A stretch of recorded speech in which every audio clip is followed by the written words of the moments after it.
destination. Your home, away from home. This campaign is brought to you by befm, 부산영어방송.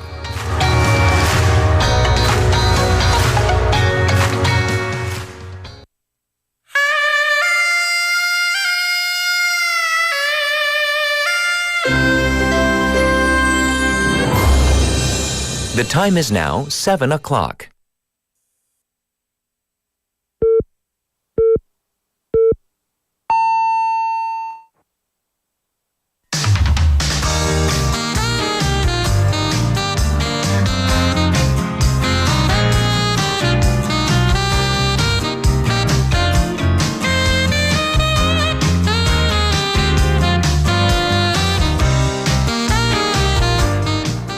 President Yoon Suk-yeol marks his second anniversary as sitting president of his inauguration today. He commemorated this with a public address and a press conference yesterday, taking much of a humble tone in the face of this tough economy. And this is seen as a move from Yongsan to improve communications with the public following the ruling party's election defeat just about a month ago. And the public has spoken via the election results. And now it's time for the presidential office to respond via its actions in the remaining 3 years of the president's term. I'm Catherine. This is Morning Wave in Busan on Friday, May 10th on befm, 부산영어방송.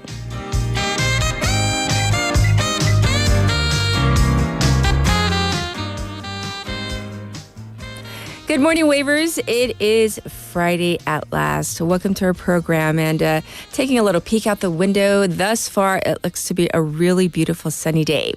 We'll get the details in just a little bit. In the meantime, let's talk about our main story today. President Yoon Suk-yeol's public address on the second anniversary of his presidency began with regrets over the economy. The press conference also took on a very humble tone, with his first response being that his administration was lacking in many aspects, which led to the election defeat, the general elections just a few weeks back.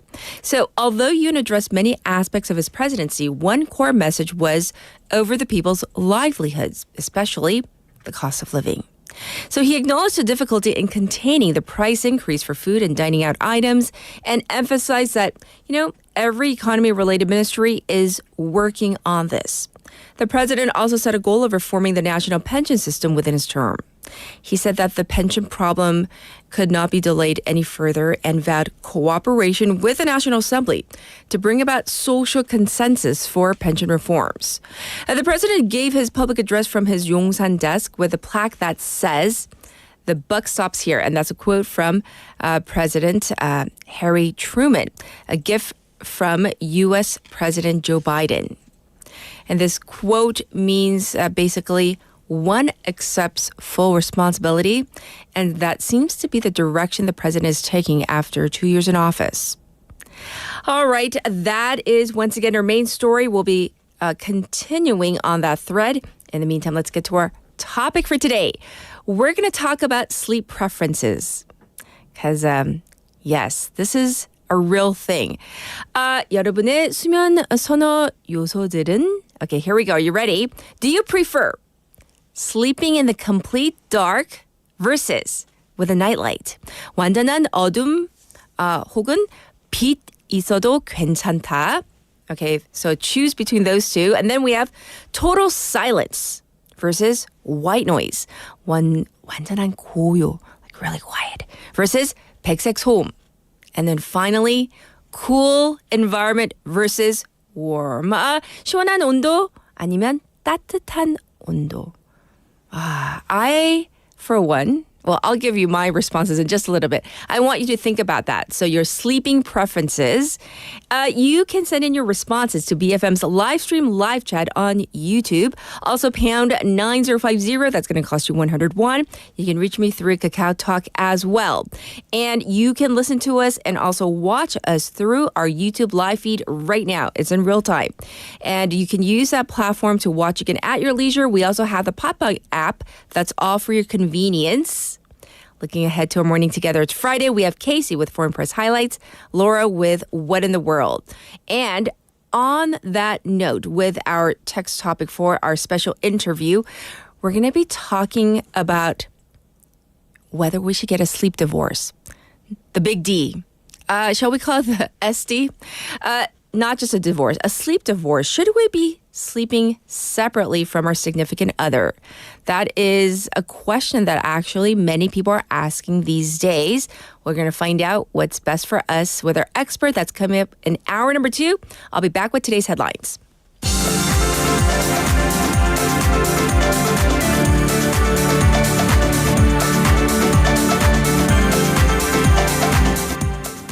It is now 7:05, and these are today's headlines. Yoon holds press conference marking second anniversary of presidency. President Yoon Suk-yeol announced that he will create a new low birth response planning ministry. He also apologized for his wife, expressed regrets over the economy, and the investigation into the Marine Corporal's death. Medical professors to take a day off today. The Emergency Response Committee of Medical School Professors has warned that their members will collectively take a day off today while maintaining urgent treatments and surgeries.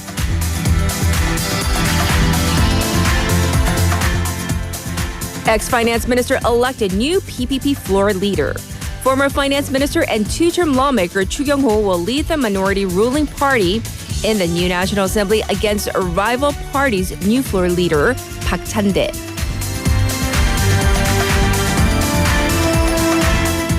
YouTuber stabbed to death in front of Busan courthouse. The attacker, a man in his 50s, fled the scene but was captured by police in Gyeongju. Both the victim and suspect were YouTubers in conflicting relationships.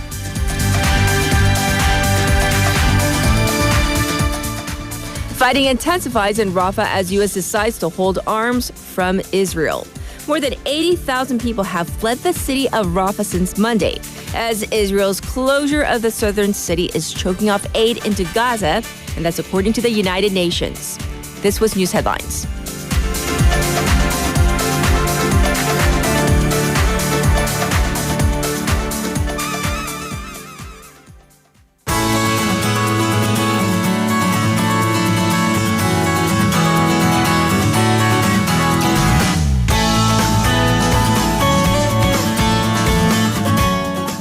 We have Haley in the studio for our local updates, Busan Updates. So let's say hi to her. Happy Friday. Good morning. Happy Friday. It's that day. So let's talk about your sleep preferences. So sleeping in the dark versus, some night light, silence versus white noise, cool versus warm environment. Okay, so many questions. A lot of things. All right, 3 questions. Light does not matter. I can fall asleep. Oh, really? Honestly, really whatever. But sound, I'm really particular. I need white noise, but it has to be my white noise. So what do you mean? I know. Like, I'm so picky. Like, it needs to be the noise I picked from my phone or tablet. Sure. It cannot be my family talking outside or with the TV. So yeah. Everybody else needs to be completely silent, but I can create noise. I get it. And then I'm all about the cool. It needs to be cool. It needs to be breezy. I actually had to turn on my fan over the weekend because it was raining outside. So the windows were closed, but I needed the flow of air. So it's like it's May, but I'm going to turn on the fan. I get you. We're going to dive into our first update. Starting this Sunday, 4 districts in Busan will allow larger grocery stores to open on Sundays. Right. So major news for residents of Saha, Donggu, and Suyeonggu districts. They've changed the mandatory supermarket closing days from the 2nd and 4th Sundays. So that would have been this Sunday to the 2nd and 4th Mondays. And that'll take place immediately. So basically, you can go to the shop on Sundays, but be prepared for them to be closed on Mondays. Okay. And as for the last Gangso district, it has actually withdrawn the designated closing day, which means that the stores can remain open basically all year long without the mandatory closing day.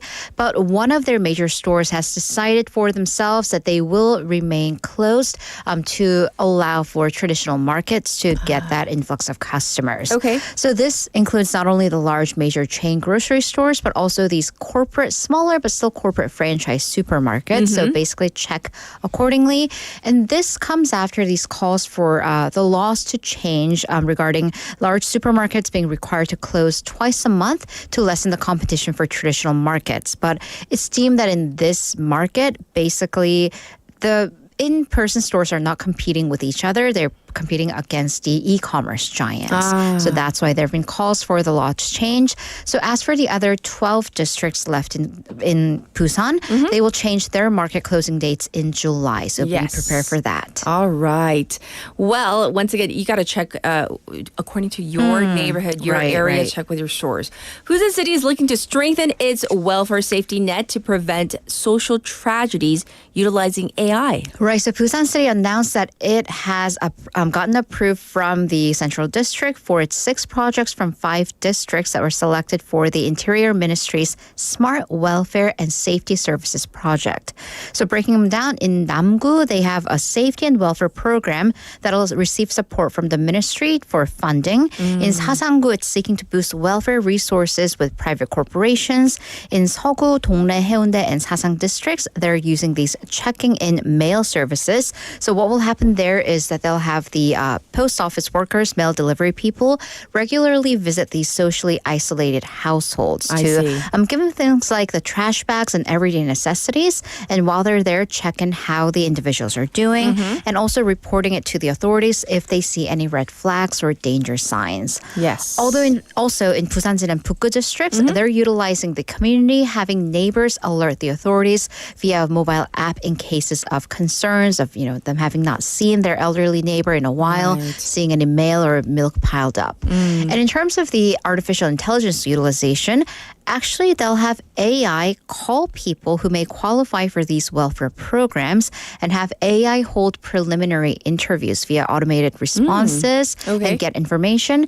And then public officials will be able to use that preliminary information to kind of whittle it down to figure out who's in need and get the pertinent resources. Yes. So already Suyong, Puk, and Kijang districts and county are running these pilot programs. Well, anything that we can do to help, strengthen that social safety net, we need to do. Absolutely. All right, let's move on to our next issue, this update. The city's conducting a full inspection of companies that provide a school food, right, basically? Right, so I think last month, was just a couple of weeks ago, we had the huge bouts of food poisoning in middle schools. So Busan City will be the first in the country to hold a full inspection of companies that provide school foods as a response to these increasing numbers of food poisoning reports. Right. So starting this year, the city will not only inspect companies that provide school foods to schools, kindergartens, and daycare centers, but also to social welfare centers and training centers that involve minors. And it'll also hold sanitation inspections for smaller cafeterias for 50 or fewer customers, and also those that provide food to private academies. I see. And for private restaurants, Busan City will hold concentrated food poisoning prevention consultations, especially for restaurants that serve foods like kimbap, milmyeon, raw fish, and beef tartare, or yukhae, and they do carry higher food poisoning risks. Yes. Well, anything to make sure our citizens are safe. That's a good thing. This next event is from the Busan Global City Foundation, boosting the global working capabilities for young people in our city. Right. So, by the way, the Busan Global City Foundation is our parent company. Yes. And they're looking for participants in the 2024 Global Capabilities Growth Academy, Global 역랑키움 Academy, under the theme of everything about the global hub city of Busan. So, they'll offer 5 classes between May 20th and the 24th. And they'll have experts coming from various agencies, from the city's Economic Promotion Agency, the Tourism Organization, and the Busan Innovation Institute of Industry, Science, and Technology Planning, or BISTEP. And the programs will actually be aired right here on BFM airwaves on Busan Worldwide on May 24th. So if you missed that, you can check that out. But if you do want to apply for the classes, visit bfic.kr. All right, sounds good. Well, for our last item, we're going to talk about the fact that this is a month of festivals, right? It's May, and you, I hear, have brought us a couple of major ones. A few I have indeed. So ongoing festivals, if you haven't checked them out already, the Busan Lotus Lantern Culture Festival, the Yeondeung 문화축제, it's going on and will go on until May 12th. 12th in time for Buddha's birthday, which is on the 15th. So the entirety of Songsanyeon Square, and I say square, but it's actually a long strip Yes. of land. It's lit up with lotus lanterns and light installations. And I actually rode the bus past there yesterday. It's so nice. It's beautiful and it has all these different like Buddhist themed lanterns. And the major event will be the Lantern March that'll take place on May 11th. That's tomorrow at 7:30 p.m. with about 4,000 people holding various lanterns walking from Citizens Park to Songsanyeon Square. So you can actually situate yourself at the Citizens Park or the square to not Yes. congregate too much. On the 15th, Buddha's birthday itself, there will be commemorative ceremonies, lantern displays, and performances. And of course, another huge event is at Samgwangsa Buddhist Temple, the ongoing festival going on until the 15th once again. The lanterns light up from 7 p.m. to 1 a.m. the following morning. But I do have to give you a tip. It is on this very steep hill. Right. There's very limited parking, but True. there are village buses that go up and some shuttles, so definitely utilize public transportation. Okay. And then from today until the 12th, across Gwangan Beach and Suyang Historical Park, they have the 광안리어방 Festival that kind of puts into perspective the traditional fishing village festivals. And tomorrow at 4 p.m., you can see the traditional Gyeongsang Chasusa Military March. And also participants will be able to take part in traditional fishing. You can actually engage in bare hand fishing. So you can there's a pool of fish and you can catch them with your bare It's hands. not easy. It's not easy, but you can definitely try. And there will be a musical obang and also the nighttime torch fishing reenactment. Oh, sounds so a lot going interesting. on. May. Lots to do. Lots Love to it, do. love it. All right. Well, thank you, Haley. Let's get back to you, the listeners. Waivers out there. We want your sleeping choices, your preferences. 자, 갑니다. 여러분은 수면 선호 요소들은 So there are 3. You got to choose. Sleeping in the complete dark or nightlight. 완전한 어둠 versus 빛 있어도 okay. Number 2, total silence versus white noise. 완전한 고요 versus 백색 소음. And then number 3, cool versus warm. 시원한 온도 versus 따뜻한 온도. Think about that. Here's your traffic and weather.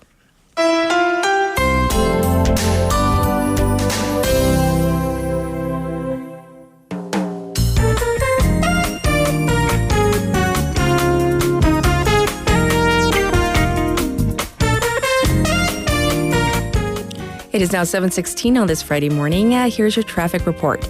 It's looking slow on Duno Samsungdaero from Myeongji Underpass to Shino Bridge. And there is congestion being reported on Dongso Overpass from Hwangryong Interchange to the old Kaegum Tollgate. It's looking back up on Mandokdaero from Sukdong Intersection to Tokcheon Intersection right now. It is currently 16 degrees Celsius. And yes, I can tell by peeking out our window. I love looking out our window now. Yes, sunny skies. Daytime high will go up to 25 degrees for a very balmy day. Looking at the air quality indicators, the fine dust levels are looking good. Ultra fine dust average. However, the pine tree pollen count is also average. What does that mean? You'll be able to open your windows and let the air in. Enjoy this beautiful day.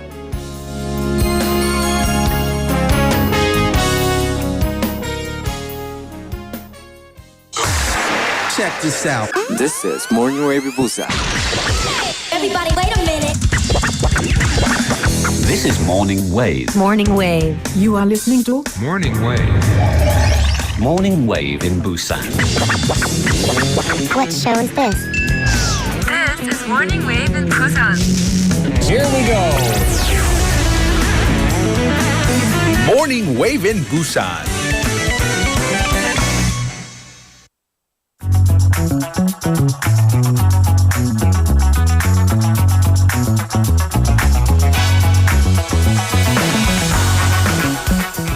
It's now time for News Digest, so let's get into all the hard news with Haley once again.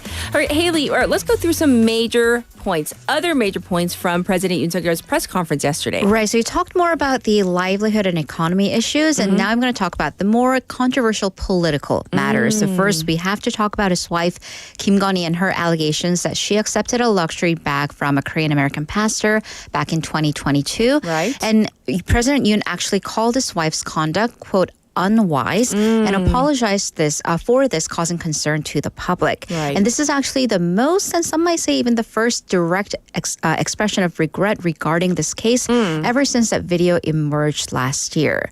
However, Yoon did say he will refrain from commenting further, given that the prosecution's investigation is currently ongoing, and his remarks could be misconstrued as trying to influence that investigation. I see. And then he also said regarding calls for a special probe, special counselor, that would be politically charged at this point, saying that a special probe happens when there are issues with the law enforcement's investigation. However, as that investigation is going on right now, it's not the time to talk about a special probe. Okay, so among many things he talked about, those were some of the top points. So while we're on the topic of special counsel, there's also the bill on the military's investigation into the Marine corporal's death, correct? Right, so President Yoon Suk-yeol also took a similar tone. It seems that's at least his stance for now, as investigations are ongoing. It's not the time to talk about whether those investigations would warrant a special probe.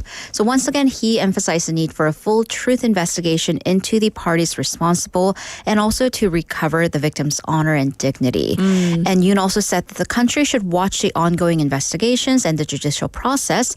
However, even if after that, if the people say that the investigations were lenient or unacceptable, Yoon himself will call for a special prosecution. Okay. Yoon also addressed the medical school quota expansion, calling this a task that we cannot delay any further given the explosive medical demand. And he also called this a key task to resolve the low birth rate issue. I see. So we're going to leave that story there for now. We're going to continue for our main story. A huge story in business is this issue with Line Japan, where Naver is at risk of losing its holdings over the messenger app it created, right? So can you break down the story for us? Right. So it is a bit confusing because we are talking about multiple entities, but short version, Japan or the government or the market is trying to take away control over Line Japan from Naver by basically pushing Naver to sell its shares.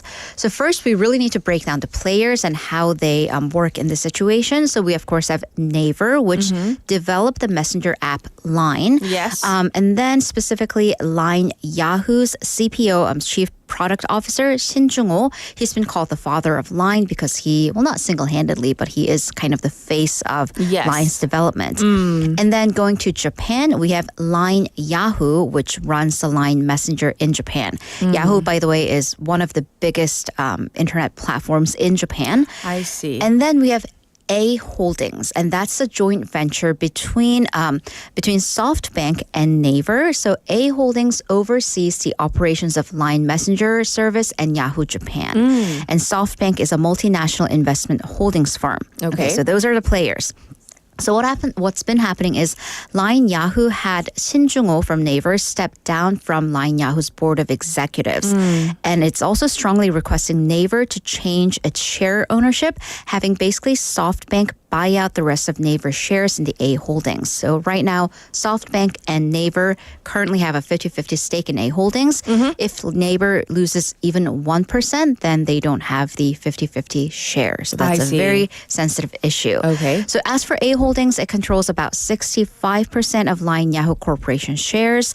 As I said, SoftBank and Naver, 50-50 relationship. And that makes them both de facto parent companies of Line Yahoo. So once again, if SoftBank secures enough A Holdings shares to become the majority shareholder, what does that mean for Naver? It no longer has control over Line. So why is that important? Because Naver first launched Line in Japan in June of 2011. Sure. Line has grown into like the people's messenger. It is kind of the de facto nationwide messenger app in Japan. Okay. It has 96 million users that use Line more than once a month. So basically Line acted as kind of a hotline during the 2016 earthquake in Japan when its actual phone lines were down. So that kind of acted as Line becoming the major infrastructure in Japan in the telecommunication messenger app sector. Yes. But, it's not just a business story, as the Japanese government is involved as well. This is right. So why is this takeover happening now when Line has been in Japan for almost over 10 years. Yes. So the Japanese government is actually pressuring SoftBank to make that deal to buy out Line's or Naver shares. So on March 5th of this year, the Japanese Ministry of Internal Affairs and Communications, or the MIC, pointed to security issues involving Line servers. Okay. And it suggested that Japan has an excessive reliance on Naver, and that was a problem as it is a foreign company.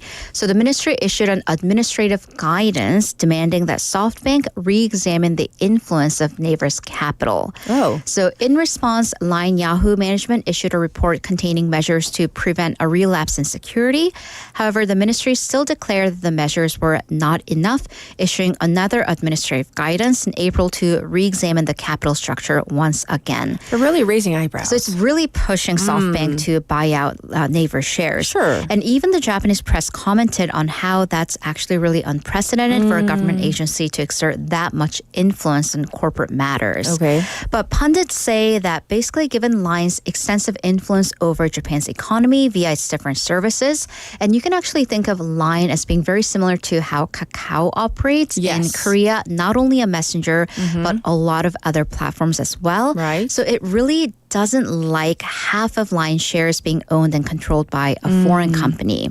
But for Naver, the sale would, if it does sell its shares, it would inject a lot of cash into the company. But losing Line Yahoo would really hurt its goals of becoming the IT firm in Asia. Sure. Losing its growth opportunity, not only in the Japanese market, but losing opportunities to expand into other Southeastern Asian markets to SoftBank. Right. Oh, such a complicated story but thanks for bringing it down for us. All right. Lastly, listeners, many of you might remember the whole, where we were going through COVID, all the different names of the COVID vaccines. AstraZeneca, one of the first ones on the market with its COVID vaccine. Well, apparently the company is now pulling its vaccines. Right. So if you kind of, go far back to several years, I'm sure many people's parents were probably vaccinated at least the first 2 rounds with AstraZeneca because it was the first COVID vaccine. The Oxford AstraZeneca vaccine was first in the world. It was developed by scientists at the University of Oxford in record time in order to, with this byline of kind of lifting the world from the lockdowns. Sure.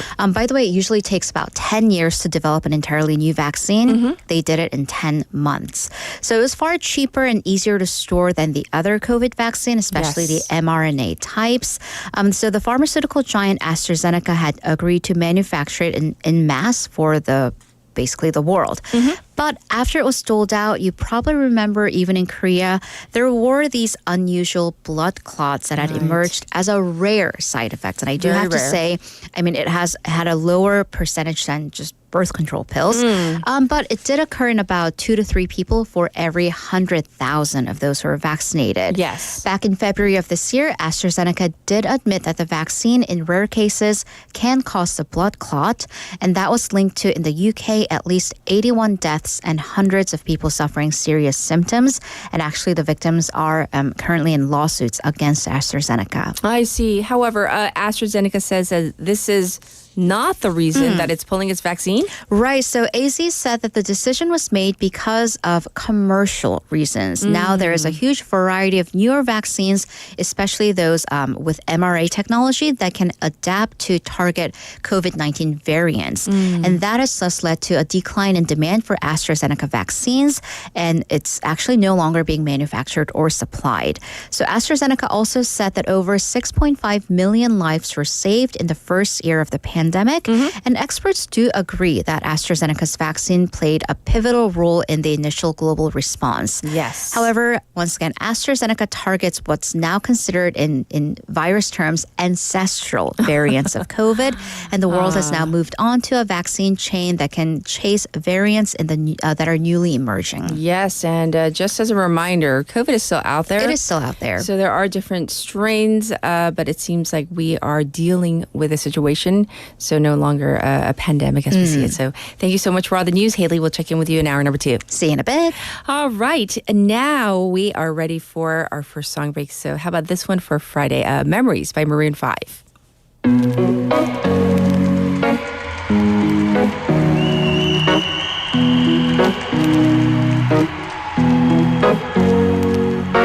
Here's to the ones that we got.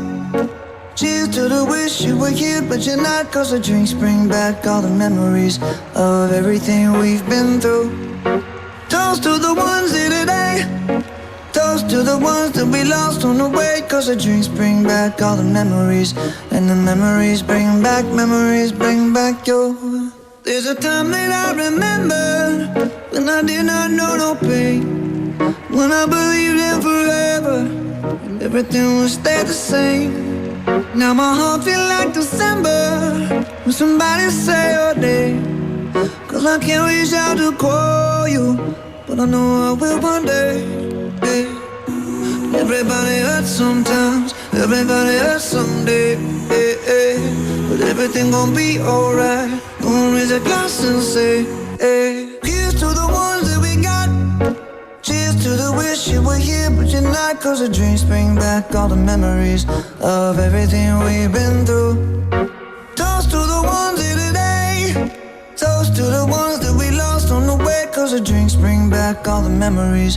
And the memories bring back your. Memories bring back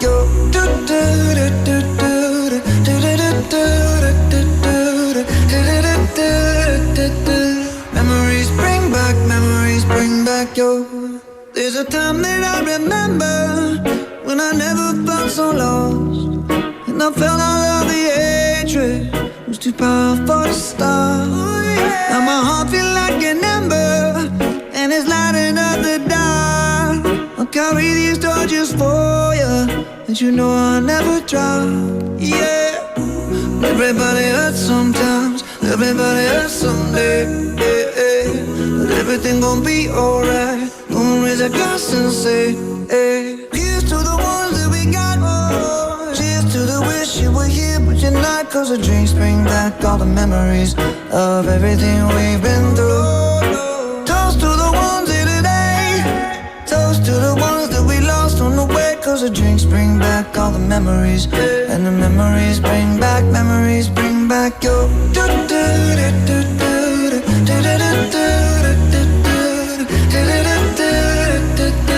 Memories bring back your. Memories bring back your.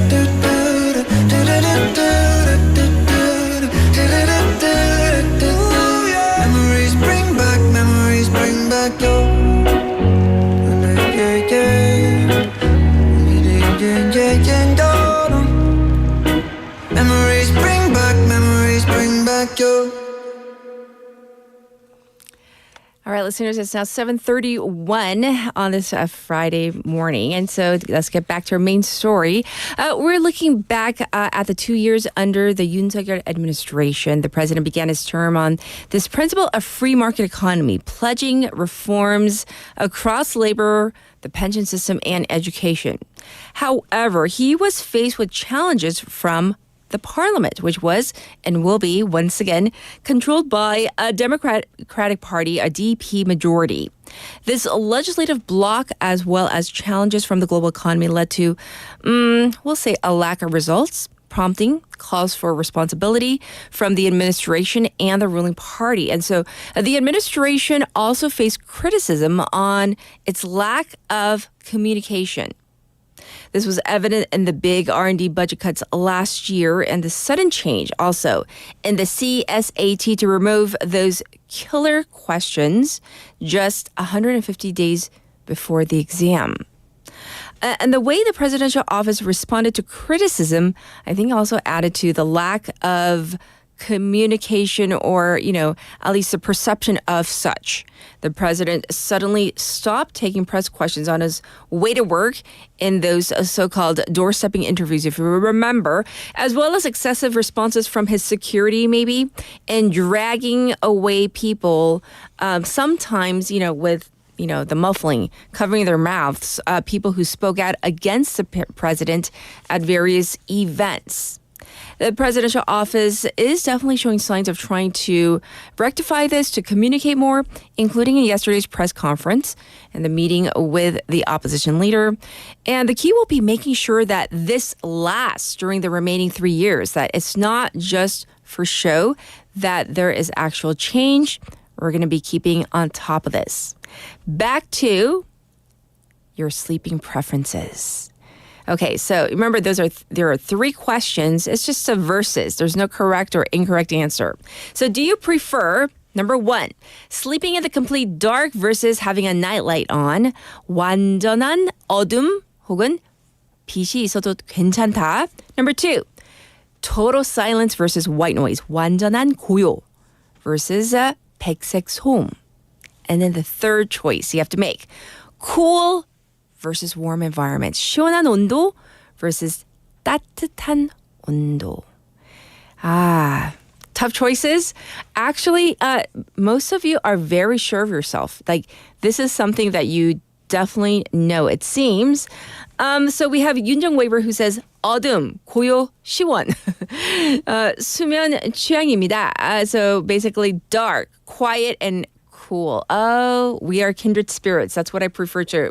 And she adds, 갱년기가 오는지 더우면 잠을 못 자요. She says she might be having the first signs of menopause, so that might be why she can't sleep if it's too warm. That is her preference or preferences. What about this? Umberto, my preferences. Night. So I'm assuming you mean like complete dark, silence, cold. Sounds like I'm dead. You're not dead. Those are the same preferences I choose, right? I like it to be really, really dark, really, really silent, and I don't know about cold, but at least cool. If it's too warm, I'll probably toss and turn. So we also have, let's see. Let's just do one more for now. Dr. Du joining us saying, dark, white noise, warm. Yes, we would have issues. If you were my roommate, definite issues. All right. Well, I'll read more of your responses. And remember, we're talking about this as our text topic because later on in hour number 2, we're going to be talking about, the big D, sleep divorce. I'll be back with our hot clip.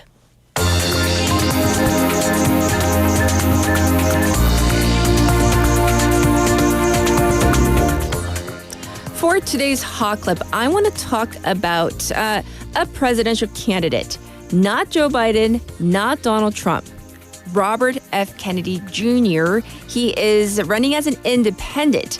And, the New York Times, they did a story on Kennedy. And it seems that he had a worm in his brain.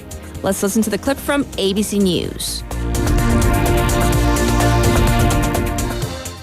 There was an eye-opening headline tonight involving presidential candidate Robert F. Kennedy Jr. The New York Times reporting on a 2012 deposition during which RFK Jr.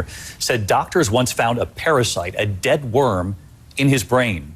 Tonight, what his campaign is now saying about this. Tonight, new questions about the health of independent presidential candidate Robert F. Kennedy Jr. after he claimed a doctor discovered a dead worm in his brain. According to the New York Times, Kennedy testified in a 2012 deposition that he experienced memory loss at the time, saying, "I have cognitive problems, clearly." Kennedy said one of the doctors said it could have been caused by a worm that got into my brain and ate a portion of it and then died. Most people will have at least some degree of cognitive impairment just because of the inflammation that goes on in the brain when a parasite has made a home for itself there. But there's really varying degrees to how severe that might be. Kennedy testified he also suffered from mercury poisoning around the same time.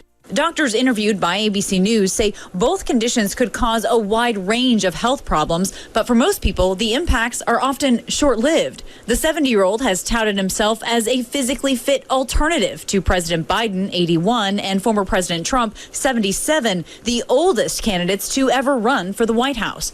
Even posting videos of himself doing push-ups and skiing with an Olympic gold medalist. I go hike. And I hike uphill for a mile and a half up and a mile and a half down with my dogs, and I do my meditations. And then I go to the gym, and I go to the gym for 35 minutes.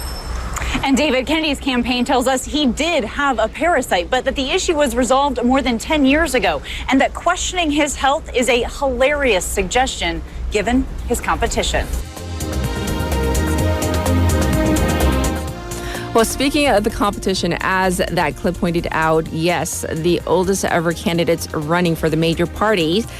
This just in from Kennedy on X, previously known as Twitter. He wrote, I offered to eat 5 more brainworms and still beat President Trump and President Biden in a debate. That's what he says. And then he also followed up with this tweet. I feel confident of the result even with a 6-worm handicap. All right, so that's our hot clip for today.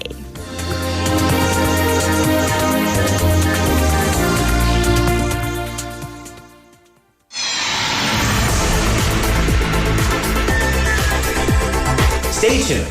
You're listening to Morning Wave in Busan.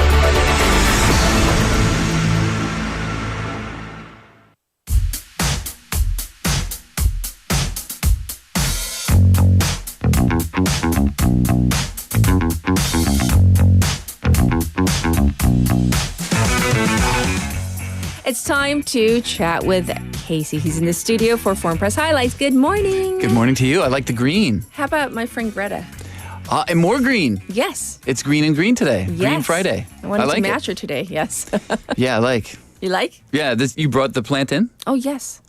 No, I didn't. Oh, you didn't? Oh, I was about to give you credit for it. No. Okay. Yes, our staff did. Hey, so sleep preferences. Oh, I would like to sleep right now. Yes, you can see. Oh, don't sleep now? No, okay. Not on air. Okay. No. Okay, so first question. Yeah. Complete dark, nightlight. Oh, it's complete dark, like a vampire. Like, look at this complexion. This takes work. I got to sleep in complete, like, even the moon will tan me. Oh, okay. Yeah, Number 2, ready? Yeah. Total silence versus white noise. Silence. Give me that silence, yeah. And number 3, cool environment versus warm. Cool. Yeah, I don't do well Can in we the do a warm, high five? Yeah, that's what I'm talking about. Yeah. Yeah, because... Are we exactly the same? Yeah, my roommate. Cool. Yeah, that's why we have a mini sleep divorce. We sleep separate in the same room.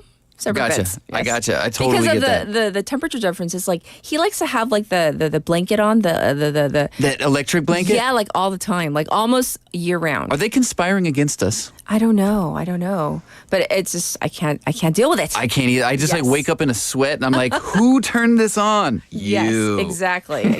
All right, we're gonna dive into our first story about Korea from the perspective of foreign outlets. Obviously, what's our story? Where's it from?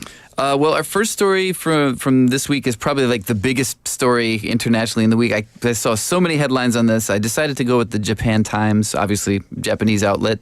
The headline is South Korea's Yoon tries to reset agenda with rare news conference. That's right. It says it right in the title. And a lot of the articles about this news conference this week kind of quickly pointed this out, that this was South Korean President Yoon's first news conference in about 2 years. And I think, you know, when you think about world leaders and how they're reported on, it seems like they're in the news every week for having a news conference and, you know, what they're talking about. So it's interesting that it's so rare. And the idea is that they said he wants to focus on growth led by the private sector. And the big idea is that he's trying to set a new course for his government, especially after the, as they say, stinging defeat in parliamentary elections last month. I never think about South Korea as having a parliament, but that's what they say it is in English, right? It's always called a parliament, right? Yes. I never think about that. Not Congress, parliament. No. So what does this new path look like?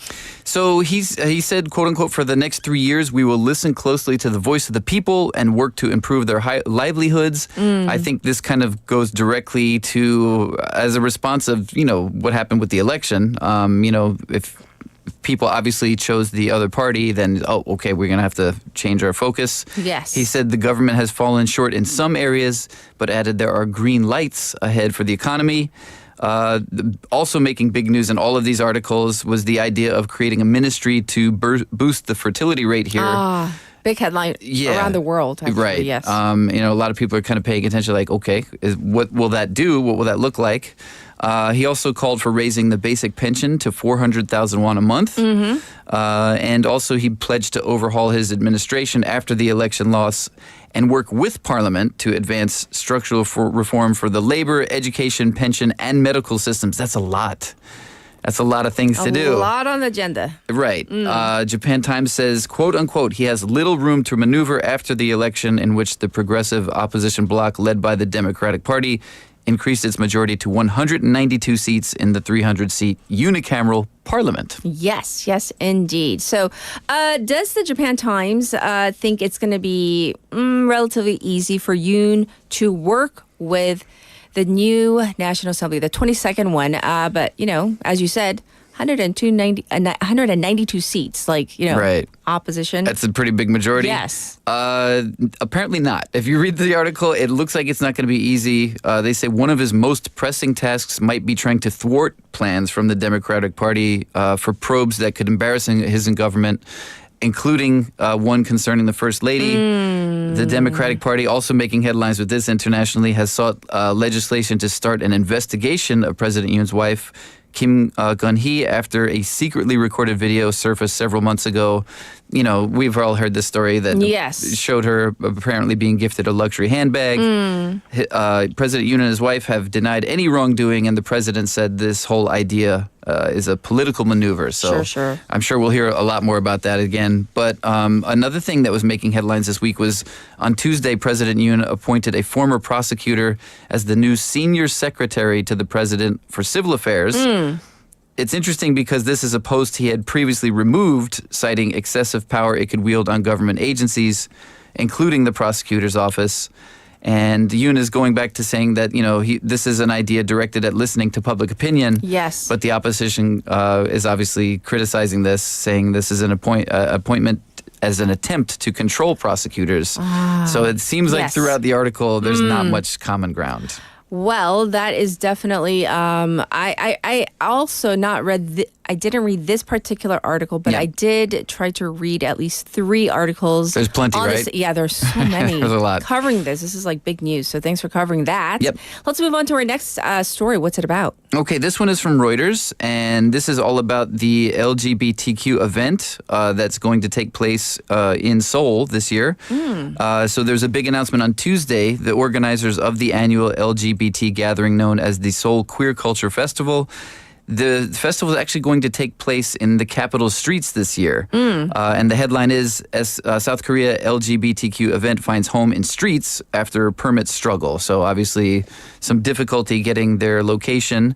What happened was the Seoul city government denied the request to hold events at 4 different locations. Oh, and so which locations are we talking about? What did they want, the organizers? The main location they wanted was Seoul Plaza, which is a big area. And they said for the second year in a row, the panel overseeing the events at Seoul Plaza at the City Hall declined the request to hold the festival there, though it has been held there every year since 2015, except, of course, for the COVID-19 pandemic. Sure. So basically, after the pandemic, it's been difficult to get that location again. And another proposed location was the Seoul Museum of History. And the organizers wanted that museum location for lectures, specifically one included by an LGBT speaker. And Reuters was provided a letter by the activists and actually corroborated by a museum official. The museum refused, saying the event was quote-unquote feared to cause social conflict and would disrupt the operation and viewing of the museum. So back to where it's actually going to be held. Right. You mentioned streets. So where? Right, literally the streets. Yes. So basically, this year's location for the main parade will be several blocks downtown. And the reason they got permission for this was they only needed permission of the police. They didn't have to go through the city government for that location. Okay. They did say in the article the event draws tens of thousands of people, so it's a rather large event. They talked to the chief organizer of the festival, Yang Sun-woo, who said in the article, I think Seoul City is focusing on events that only suit its taste. Yes. And events, do we know what they're going to be? Yes. Not for the festival here, but at Seoul Plaza from April to November, the city government will run an outdoor library. And there was some pushback about that idea. And in a statement, the city government denied any charges of discrimination. They said an outdoor library is a popular event and criticism that it fringes on civil liberties is baseless. Okay. The government did say it was always listening to voices and providing necessary support to protect human rights of LGBTQ people as members of society. There's some pushback in the article from a Seoul-based LGBT activist and artist named Heezy Yang, also goes by Hurricane Kimchi, a very interesting name. who says the city government should have coordinated in advance with the organizers to hold the event at Seoul Plaza. Heezy says if Seoul cared about LGBT people, they would have understood the significance of the event. So there's a lot of discussion in the article about there's two sides to this and not kind of seeing eye to eye. Yes. So apparently it's going to take place, but out on the streets. Exactly. Not at a set venue. Right, exactly. And that is Reuters' take on that story. Right. Let's move on to our next story. This is, sometimes I read news articles every week and I'm like, I had no idea this was going on. Okay. Is this one of them? This is one of those. I'm curious if you know anything about this. This is from CNBC. The headline is Gold bars are selling like hotcakes in Korea's convenience stores and vending machines. I saw this headline and I was just like... Is this real? I know gold is a commodity and the price of gold has gone up. Yeah. That we know. And yes, we were talking about this, I think last week, where usually for a child's first birthday, the custom was to give handon, a certain amount of gold. And right now, from last memory, it was over 400,000 won for that handon, where I remember... In the beginning, right. The first birthday that I celebrated was my cousin's son's first birthday, Tol. And back in the day, it was around 200,000. Even when I bought it for the same amount, but now it's over 400,000. Wow. So that definitely I also remember. Hence the headline. Yeah. But give us the details of the story. Okay, so as they say right off the bat in the article, aside from ramen and sausages, South Korean convenience stores have a popular new item on the menu, gold bars.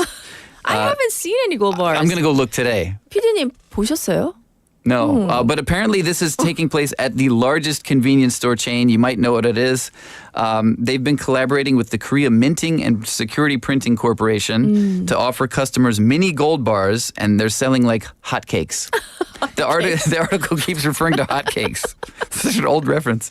But yeah, so apparently this is a thing, but I haven't noticed it. Maybe I didn't know what section of the convenience store to look in. Oh, here are the gummy bears, the lemon. Oh, gold bars. Gold bars, please. Which way? Which way? Yeah. And the hotcakes. Yes. But they said it's a variety of fingernail-sized gold bars. Oh, okay. So it's tiny, right? It weighs between 0.1 grams and 1.87 grams. This is so deceiving, though, because if you say gold, what do we think about when we see gold bar? I was thinking chocolate brick. bar. Yeah, right. I was going to be like, No, I was thinking the big brick. Me too. Oh, okay. So they say fingernail-sized gold bars, but the price is insane. Okay, let's get it. 1.87 grams, 225,000 won. Ooh. A 0.5 gram bar. Can you feel that? It sells for 77,000 won, and this has all been on sale at this convenience store chain since April. Oh. So it's a recent development, but apparently it's taken off. They said, according to local news reports, 1 gram bars priced at 113,000 won each sold out within 2 days. So it's popular. The bars, you might be thinking, it's just fingernail size, but that's not the end of it. They often come with congratulatory messages, birthday wishes, and even designs for personality types. So I'm guessing that means MBTI. Really? Right? Oh, I want to see a fingernail-sized gold, mini gold bar with my MBTI. That'd be cute. Do you think it's fingernail size, also in thickness? I don't know. It must be. It's got to be really thin, right? Because gold is expensive. Right. Yes. 0.1 gram? What is that?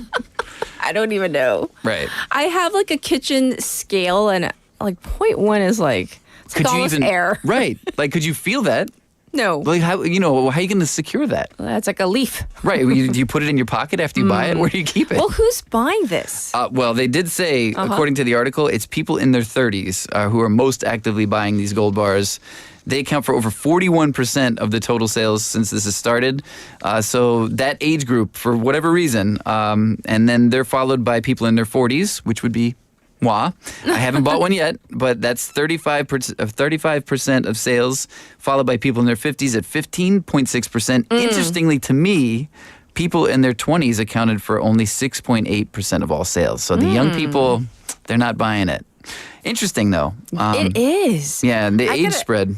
I'm going to go to that chain, And not only that one now. Another one has jumped on the bandwagon as well. Just to see if they're really there. But I want to see too. We're going to have to call it a wrap. Let you go. All right. Back to sleep? Yes, back to sleep. Where's my dark space? Vampire. Yes, vampire people agree with you. For real. It's a real thing. And we'll check in with you next week. Thank you, Casey. Have a great weekend. All right, here is A Fast Car by Tracy Chapman. Enjoy. I'll be back at 8. You get a fast car. I want a ticket to anywhere. Maybe we make a deal. Maybe together we can get somewhere. Any place is better. Starting from zero, got nothing to lose. Maybe we'll make something. Me, myself, I got nothing to prove.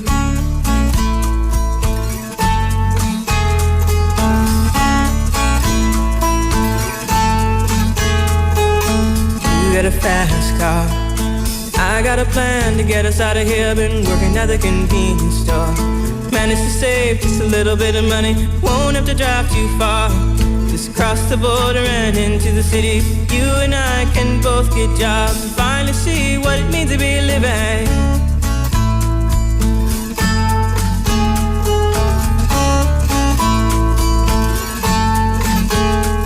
See, my old man's got a problem. Yeah, with the bottle, that's the way it is. He says his body's too old for working. His body's too young to look like his. My mama went off and left him. Wanted more from life than he could give. I said somebody's got to take care of him. So I quit school and that's what I did.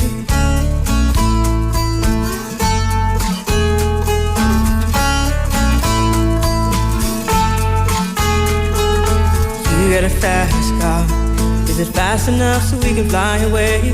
We gotta make a decision. Leave tonight or live and die this way.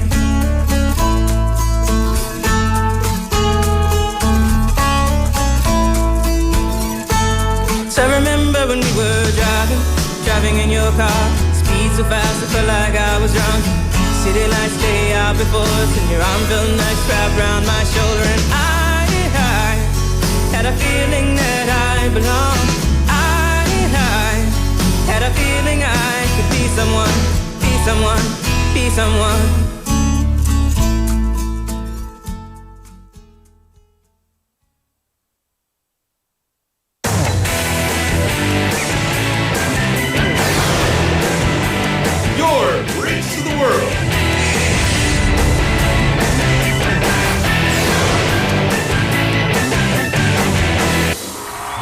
befm 부산영어방송.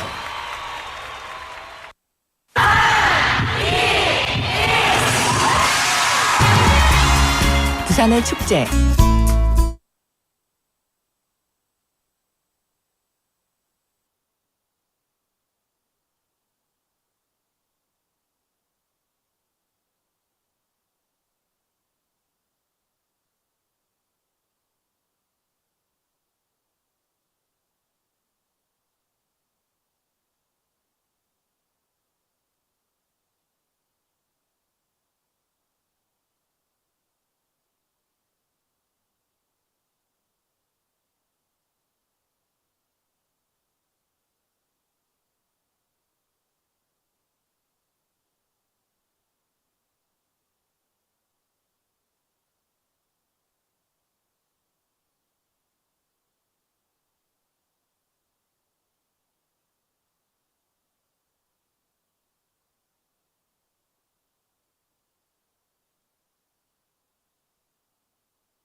Minsu, and Campbell Asia, the hosts of All-Star English.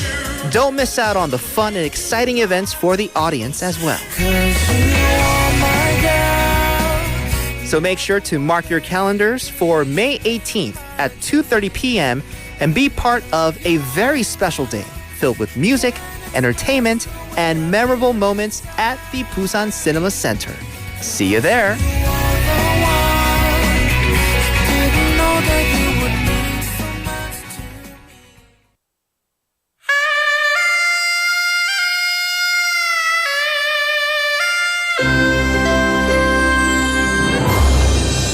The time is now 8 o'clock.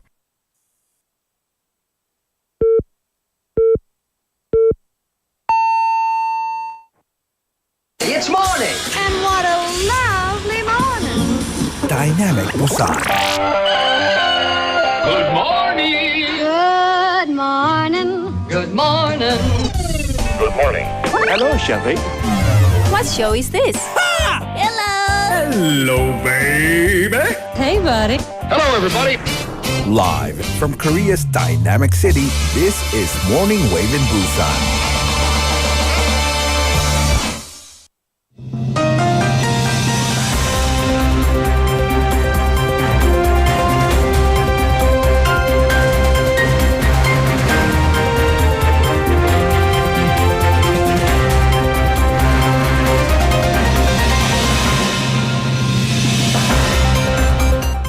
It is now 8 o'clock and this is News Highlights. Yoon holds press conference marking second anniversary of presidency. President Yoon Suk-yeol announced that he will create a new low birth response planning ministry in order to mobilize all of the state's capabilities during yesterday's press conference. Yoon also apologized for his wife's conduct, expressed regrets over the economy, and the investigation into the Marine Corporal's death. The press conference was praised by the ruling People Power Party as frank. The opposition Democratic Party, however, criticized the statements as full of self-praise.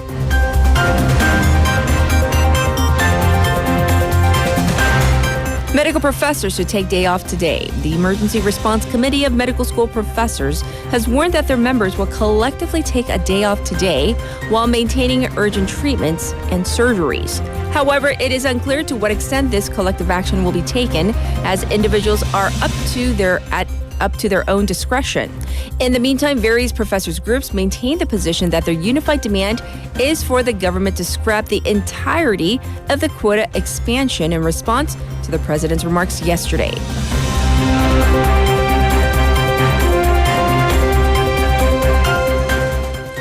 Ex-finance minister elected new PPP floor leader.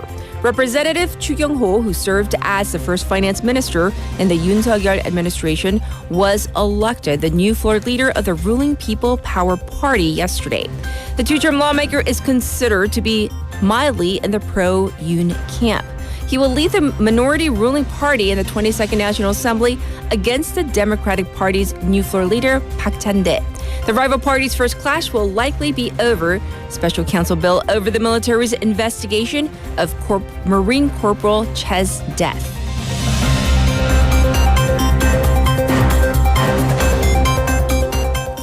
YouTuber stabbed to death in front of Busan courthouse. A man in his 50s was stabbed in front of Busan District Court in Yeonde District while live streaming on YouTube. He was taken to the hospital but later died. The attacker, also a man in his 50s, fled the scene in a vehicle immediately after the crime, but he was caught by police about 2 hours later in Gyeongju. The two men are known to be YouTubers and had conflicting relationships, officials said. The deceased was the plaintiff in an assault case against the suspect in a trial that was supposed to take place yesterday.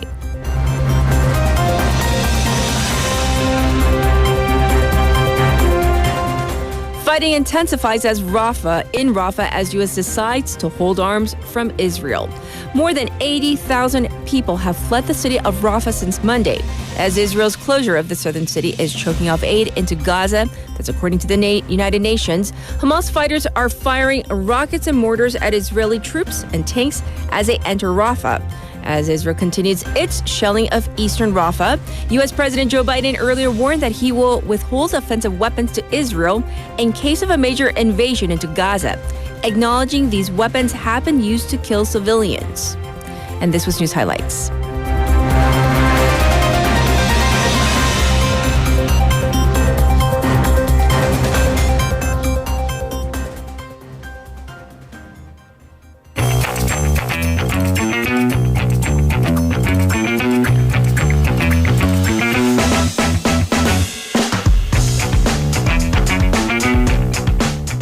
It's time for Issue Wagle. Haley's back in the studio with us. Hello again. All right. This first story. Oh, goodness. A police officer fell into a river while trying to rescue a teenager who was apparently attempting suicide. So they're both okay. Yes. Just get that out there. But Yeongdeungpo police received a call Wednesday evening that a woman was hanging onto the railings of Mapo Bridge over Han River.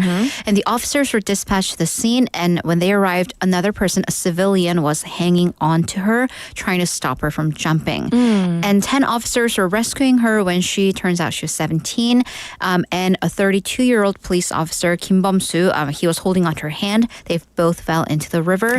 Thankfully, they were immediately rescued by the 119 and the Han River police boats that were on standby. They were not injured. Once again, they're okay.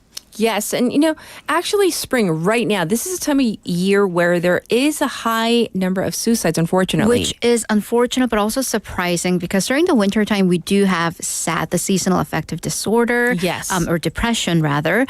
But it's actually when spring comes when we do see a peak in suicide rates. And that's actually called the spring peak. Spring, once again, is the season with the highest suicide rate.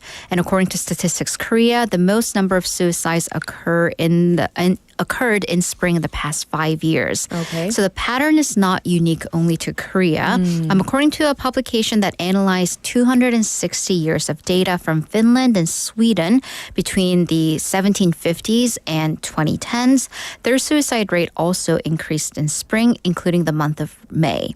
Also, multinational researchers analyzed data from 1986 to 2016 in 12 countries and found that, once again, suicide rates peaked in spring and actually declined in wintertime.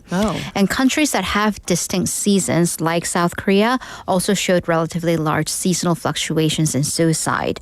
So there are a couple reasons for that. Number one, it's physical because serotonin levels, and serotonin regulates emotions, they're sensitive to temperatures and sunlight. I see. So therefore, apparently seasonal changes affect impulses and suicide impulses.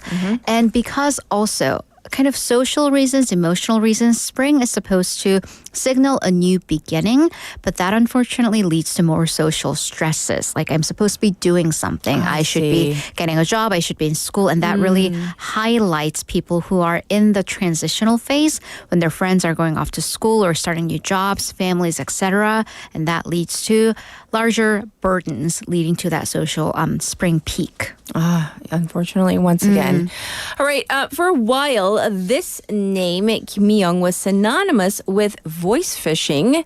Well, the man behind this is in prison in the Philippines, where I guess he staged a prison break. This is like a drama. I mean, I'm going to wait for the movie of this to come out. So in the 2010s, if you're living in Korea, you 100% or 99% have to have received a text message from Kim Mi-young 팀장 who offered you, I don't know, various things, including low interest loans, right? And if you call that number back, you basically were scammed and they scammed you out of your personal information. Sure. So the whole mastermind behind this operation was a former police officer, Park, who used to work in the cyber crimes unit, go figure. And he was dismissed back in 2008 for accepting bribes, and after that turned to the ways of crime, using his knowledge to open a call center in the Philippines in 2012 and started doing these Kim Mi-young voice phishing scams. Yes. Right. And after 2 years, there was actually a huge,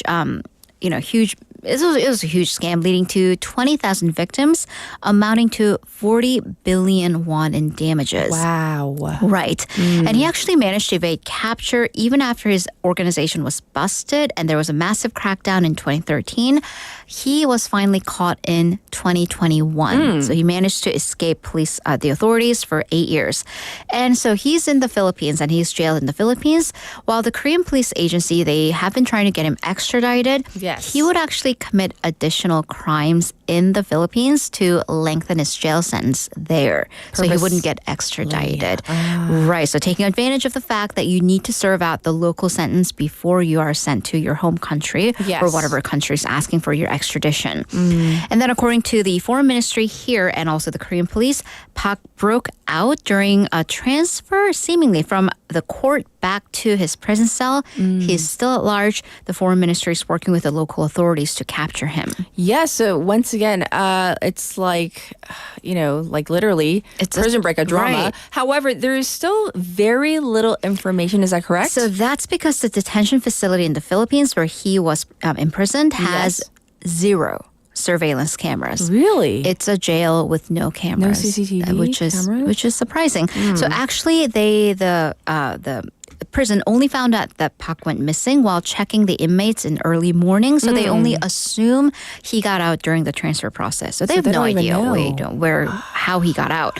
So the judicial authorities here in Korea say that Park probably knew about the poor facilities in this particular region and purposefully committed a crime in that jurisdiction to be detained there. And apparently that's kind of a pattern with a lot of South Korean nationals who are in the Philippines that way. Really? Yeah. Wow. Well, now we have more information on this fascinating story. Right. But once again, this is a crime. He's a criminal, so he needs to be caught, And there are so many, tens of thousands of victims. Yes. All right. Next up, nothing makes you more upset in the morning than a car blocking your car. But what if it's blocking an entire parking lot? Oh, goodness. So it's happened again? It's happened again. And I think every single one of us in the studio, we have experienced not this, but another car blocking our respective cars. And you call them and call them and call them. Yes. But because it's 5:30 in the morning, no one answers. Oh, no. Imagine that, but 100 times because it's an entire parking garage. Another case of a vindictive driver blocking an entire parking lot entrance. So here, a white van in the footage that you... it's available online. It's parked in front of an entrance of an underground parking lot of an apartment building. Stay there for the entire day. Turns out the driver, who claims that he's a resident of that apartment, was trying to get into the apartment using this car. But, the apartment has one of those parking entry bars that block you. But because of that car wasn't registered, it wouldn't automatically open. Of course not. Yes. So he got into an argument with the security with the security guard. But in that process, he got upset and just left his car parked there. Literally just abandoned his car. Just turned off his car and walked away. The apartment has other entrances, including a visitor's entrance, but that means that residents have to basically check in every single time. Sure. And because one entrance was entirely blocked off by a car, that caused so much traffic during rush hour. The police tried to contact a driver. He didn't answer, and they finally seized the vehicle after 10 hours after they filed for obstruction charges. 10 hours? I mean... That's a really long time. Isn't there a way to address this, immediately? I mean, can't we tow this? Right away? Would be the question? No. Yes. By the way, the answer is no.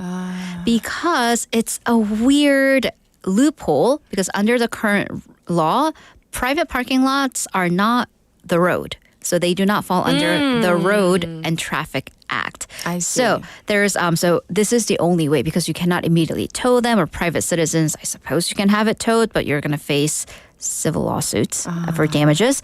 So the only thing the police can do is wait several hours until it basically constitutes obstruction and then get it seized. So which is severely pass the bill, please. Exactly. So there is a bill, yes, to revise the Traffic and Road Act to constitute parking lots as the road, but it's been sitting at the National Assembly for 3 years. This particular National Assembly is done pretty much. So yes. So yeah.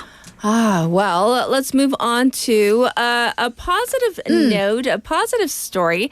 It's about a dog who went missing. Oh no. But found his way back home. What is this? After 41 days? It's a true story? Another movie. I'm waiting for the movie rights to come out. This one I'll watch. This heals my soul after the horrible bout of animal-related stories from yesterday. Yes. Yeah. So this dog is named Son Hong-min.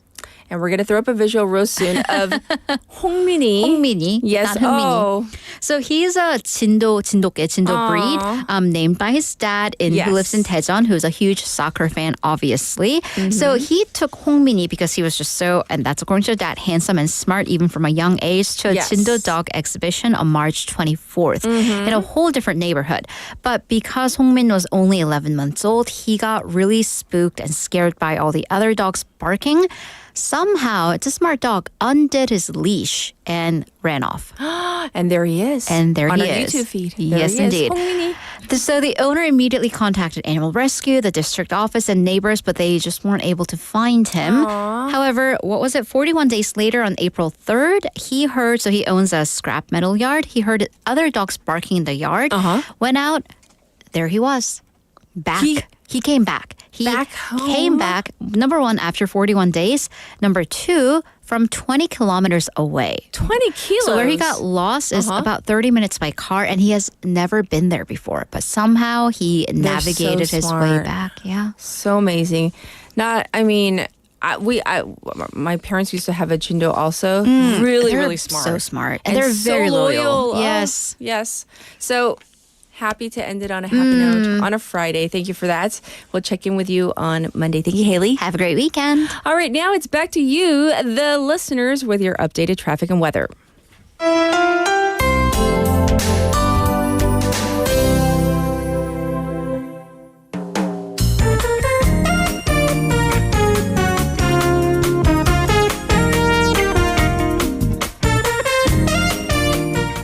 It is now 15 past the hour. This is your updated traffic and weather. It is slow moving on Byeonglo from the Mangmi interchange to the Wondong interchange. Also congestion on Gwangan Bridge to the Taeyeon overpass. There was an accident on the bridge going towards Namcheon, so you know what that means. It's always congested on the bridge, but even more so. Also backed up on Yeonsuro from Shili Three-Way intersection to Mangmi Goge both ways. For the weather, it's currently 16. It's going to go up to 25. And in our neck of the woods, it's reading 19 even. So the air qualities find us looking good. Ultra find us average. Pine tree pollen count average today. So it's going to be really nice. Looking ahead to tomorrow, we can expect some rain and also on Sunday. So that's according to my phone app. So hopefully that's correct. And this was your traffic and weather.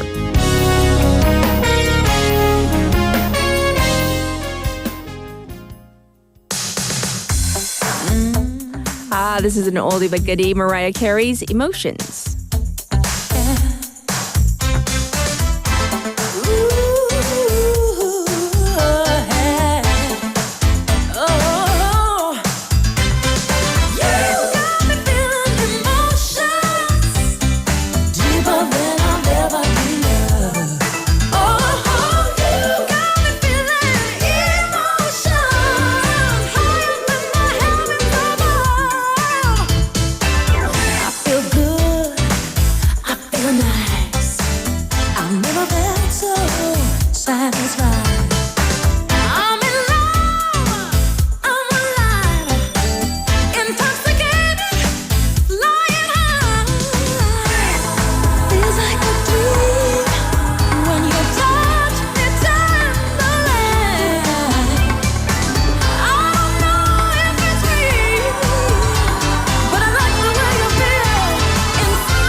All right, welcome back, everybody. It's now time for your tech topic one last time before we get into our special interview.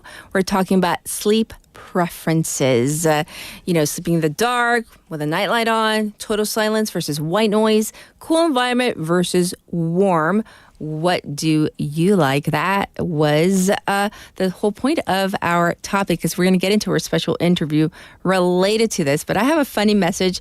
I don't know if I should read this. I hope your wife is not listening, JB, who says that basically, I guess his wife had a snoring issue, and then his wife got some sort of nose surgery, and she came back with a beautiful nose, but then snoring continues. So I don't know if is this a real story? Are you outing your wife for rhinoplasty? And by the way, there's nothing wrong with plastic surgery, but I'm just saying, yes, I don't know if she would appreciate you sharing that story, and now I've shared it.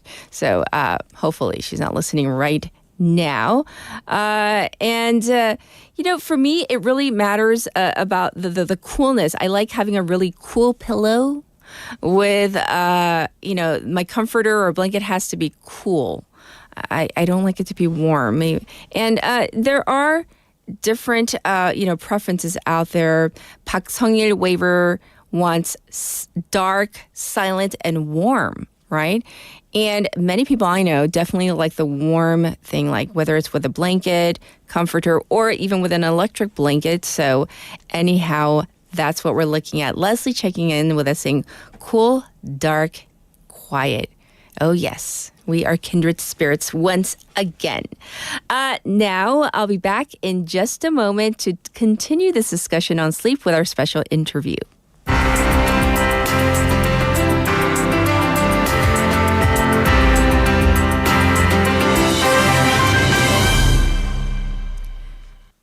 Do you ever find yourself, listeners, getting annoyed at your partner snoring? Or maybe, they hog the blanket enough so that it's waking you up and making you really groggy and kind of unrested in the morning.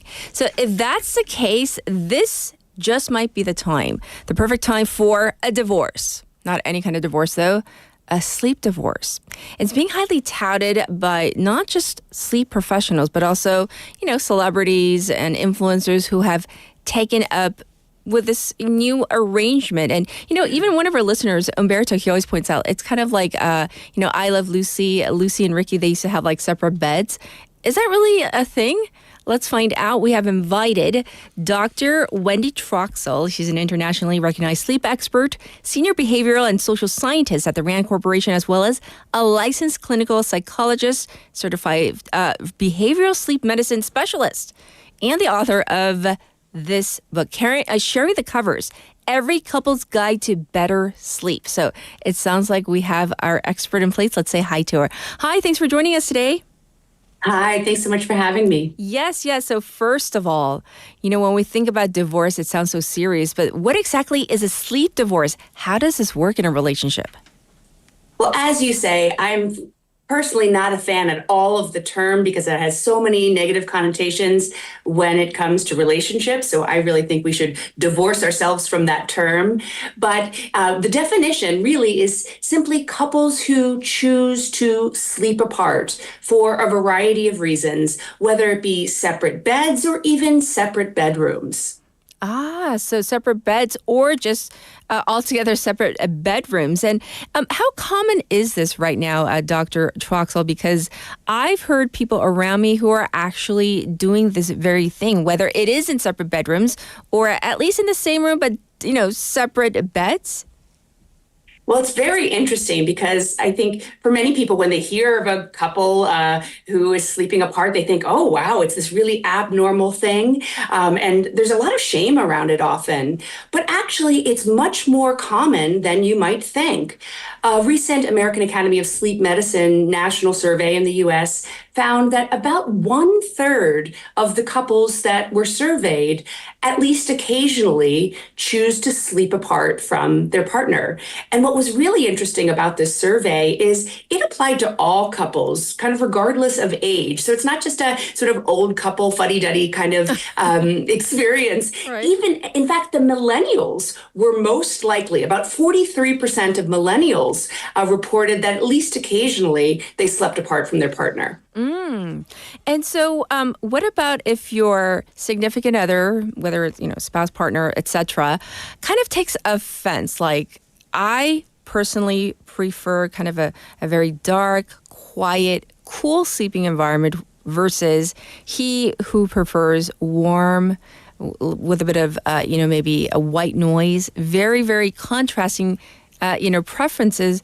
And he was in the beginning, a little miffed when I said, hey, honey, I love you, but I want to sleep separately from you. So how do we deal with that? Yeah, well, it's really one of the reasons why I wrote my book, because we don't have good strategies for navigating these very sensitive and vulnerable topics, because there is a lot of meaning attached to the marital or otherwise shared bed. And we want to be very careful in how we approach these conversations so that someone doesn't feel hurt or abandoned. And we really have to recognize kind of our individual, when we're in a couple, our individual expectations about how a couple should sleep together, but also the reality of the situation that you may or may not be perfectly compatible with this person you love very much 24 hours of the day, including those roughly 8 hours of sleep per night. So, for instance, with temperature preferences, that's a great place to start with talking about sort of what each of you prefer and what sort of environment you need to optimize your quality sleep. Because what we do know is that good quality sleep is good for relationships. And, if it comes to temperature preferences, sleeping apart might not necessarily be the solution, because nowadays there's lots of strategies, including sort of individualized mattress pads, right, or covers or duvets that can allow for you to have different preferences in temperature, but share the same bed. Yes. Well, how might we go about saying it in the, breaking it to our partner in the nicest way possible? So you say, like, for example, I could begin with, hey, I really like it cool. You like it warm. So that's step one maybe. And then how would we go about continuing that conversation? Absolutely. So first of all, what not to do, which is what often happens, is that one partner will just stomp out of the room in total agony and frustration because for whatever reason, they're just not getting the sleep they need. That sort of reactive behavior really can lead to relationship harm because, again, there's probably resentment building and the other partner feels abandoned. So how do you have a proactive and intentional conversation about this? Well, what I really recommend to couples is to focus on how getting good sleep is a mutually beneficial goal. It's really a relationship enhancing goal. So it's less about, I can't sleep because you keep the room too hot or too cold. It's really about, I'm finding that I'm not sleeping as well because I like it cooler in the bedroom. And I notice that when I'm not sleeping well, I'm more irritable the next day. And I can't be the partner to you that I want to be. So you open the conversation by really suggesting that this is about us. This is about us improving our relationship. I want to be the better partner for you. And a really important strategy to get there is by getting good sleep. Well, Dr. Troxel, are there any downsides to, and I'm not going to use the D word anymore, choosing to sleep apart? Thank you very much. There can be some downsides, and it really often depends on how you arrive at the decision. Again, this reactionary pattern often does lead to some negative sequelae. But possible downsides could include at least one member feeling lonely or neglected. There could be, though not necessarily, a loss of intimacy. Though many of the couples that I know that are happily married who choose to sleep apart, they've navigated that issue as well. They simply schedule time or are simply more intentional about when they're going to have sex or be intimate with each other. It doesn't always have to happen, right before the lights go out and you fall asleep. So you have to be intentional about it. It does not mean there has to be a loss of intimacy. Absolutely. And most households here in South Korea, we live in apartments. So there might not be like an actual extra bedroom or an extra room where you could benefit from sleeping apart in separate rooms. So are there any suggestions that you might have if we have, let's say, spatial restrictions? So if you don't have space, like you don't have an extra bedroom, what could we do? Well, it's all going to really depend on the nature of the problem, right? So I'm certainly not here to say in any sort of prescriptive way that sleeping apart is what couples, should be doing, nor is it even a possibility for many couples because of space constraints. It's one strategy in the menu of options that couples have to negotiate the challenges of a shared night of sleep together. So other strategies that couples can try depending on the source of the problem. If noise is the issue, maybe you try earplugs, maybe you use a white noise machine. If your partner is a snorer, sometimes it's helpful if the non-snorer goes to bed a little bit before the snorer so that they're in a deeper stage of sleep before the snorer comes to bed. If it's an issue of temperature preferences or one partner tosses and turns or is a sheet stealer, then you might try an option like the Scandinavian method, which is either separate bedding for both partners on the same mattress, or you could even try two mattresses put together, two twin mattresses actually equals a king size bed. So that truly gives both members of the couple an individualized bedding experience, but the shared appearance of a shared bed. That's a great idea as well. I think the biggest hurdle for many people, at least here in Korea, might be like the whole appearances thing, because you might have, parents or mother-in-laws commenting on things like, oh, why are you guys sleeping separately? Do you have marital issues? And so how might we kind of overcome those kind of stereotypes about sleeping apart?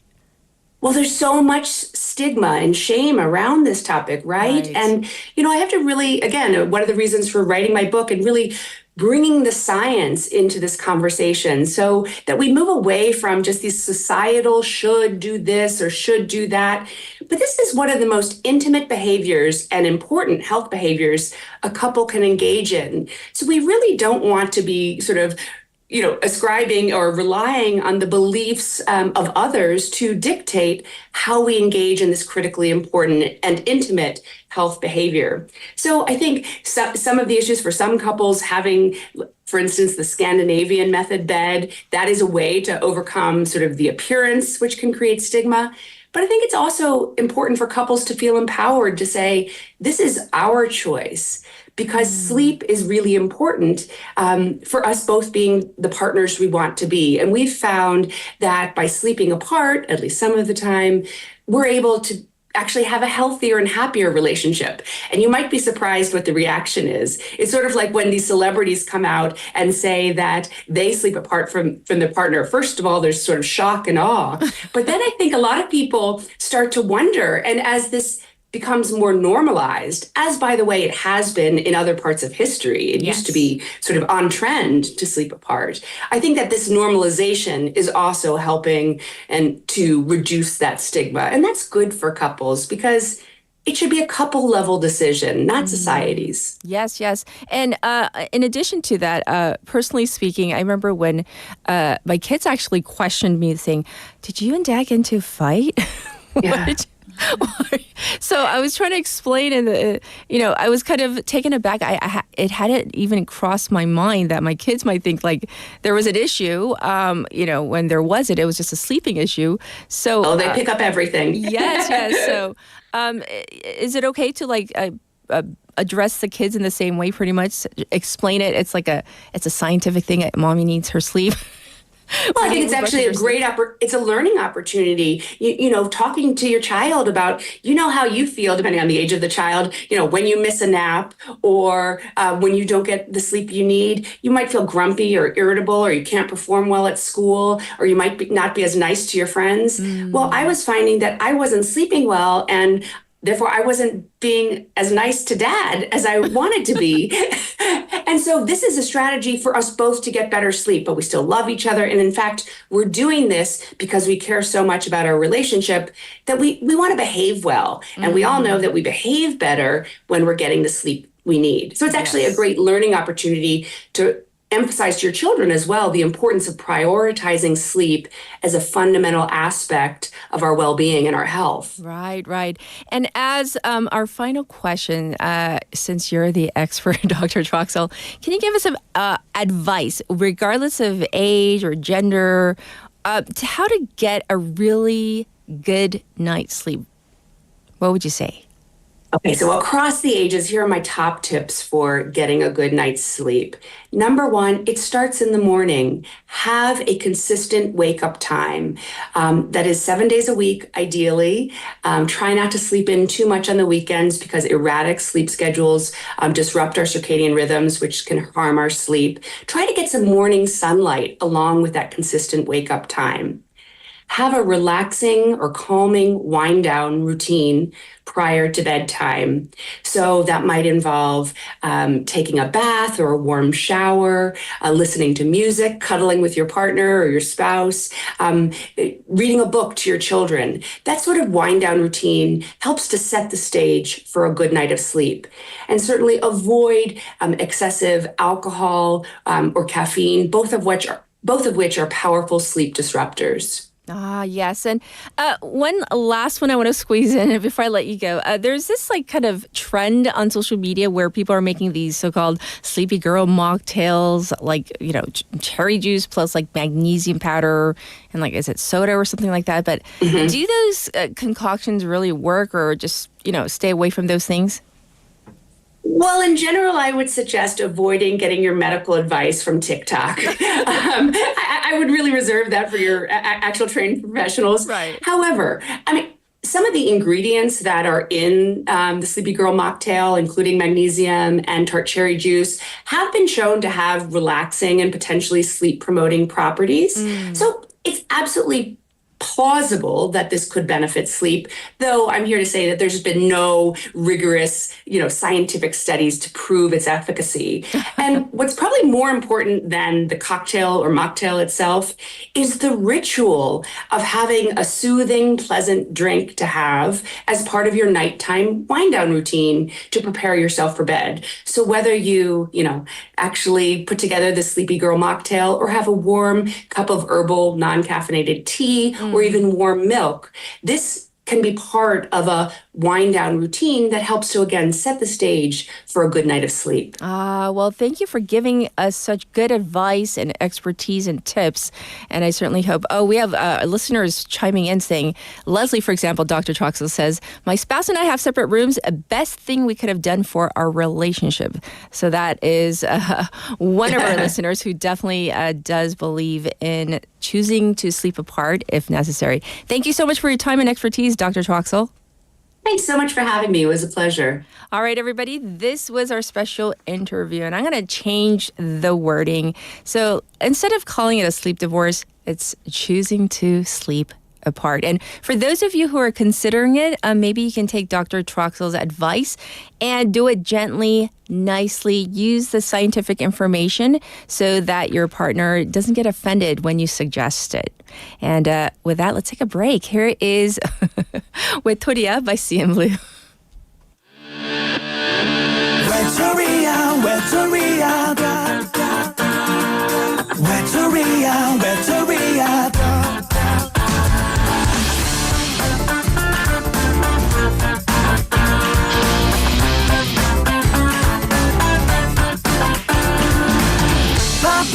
나를 봐봐 또 봐도 내 두 눈을 봐 거봐 이미 너는 난 곳을 보고 있어 Check it, the 1, 2, 3 시계번호만 쳐다보는 게 말 안 해도 다른 사람 생긴 걸 알아 요즘 넌 나 아닌 다른 사람과 만남이 잦더라 이제는 모두 전화도 걸지 않더라 나랑 있을 때는 하루가 1초라도 넌 내 앞에서 요즘 하늘만 보더라 I know you're mocking me 너와 나의 거리 멀어진 그리고 벌어진 보다 못한 옥상 Baby 외톨이야 외톨이야 다리디리다라뚜 외톨이야 외톨이야 다리디리다라뚜 외톨이야 외톨이야 사랑에 슬퍼하고 사랑에 눈물 지는 외톨이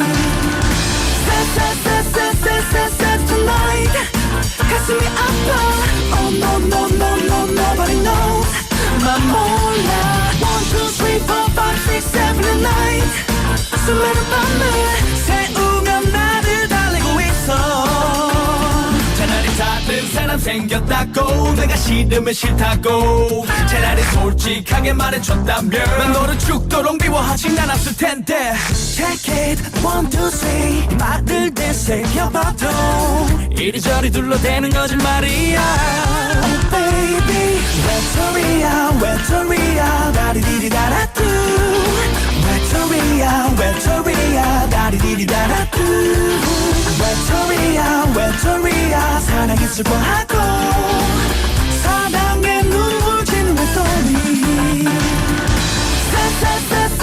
Sad tonight 가슴이 아파 Oh no no no no nobody knows 맘 몰라 1, 2, 3, 4, 5, 6, 7 and 9 수많은 밤을 새우며 나를 달래고 있어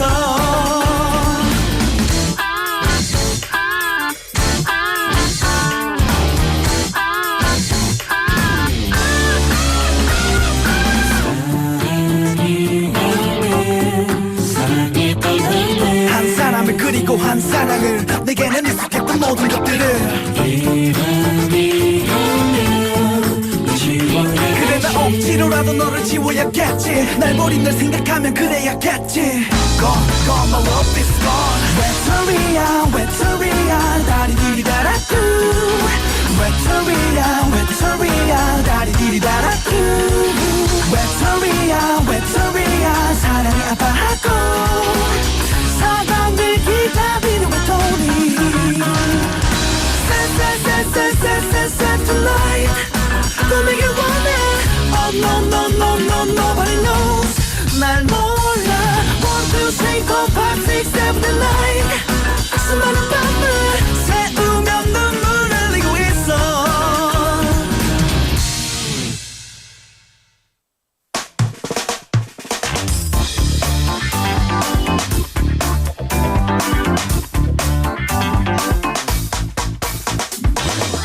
You're now listening to the world's most reliable morning show, Morning Wave in Busan with Catherine. Text in to BEFM # 9050 for 101. You can also reach us for free through our YouTube live stream or on Kakao Talk. Begin your morning with Catherine, and don't forget to reboot your day after lunch. Stay tuned for Steve Hatherley Reboot every day from 2 to 4 p.m.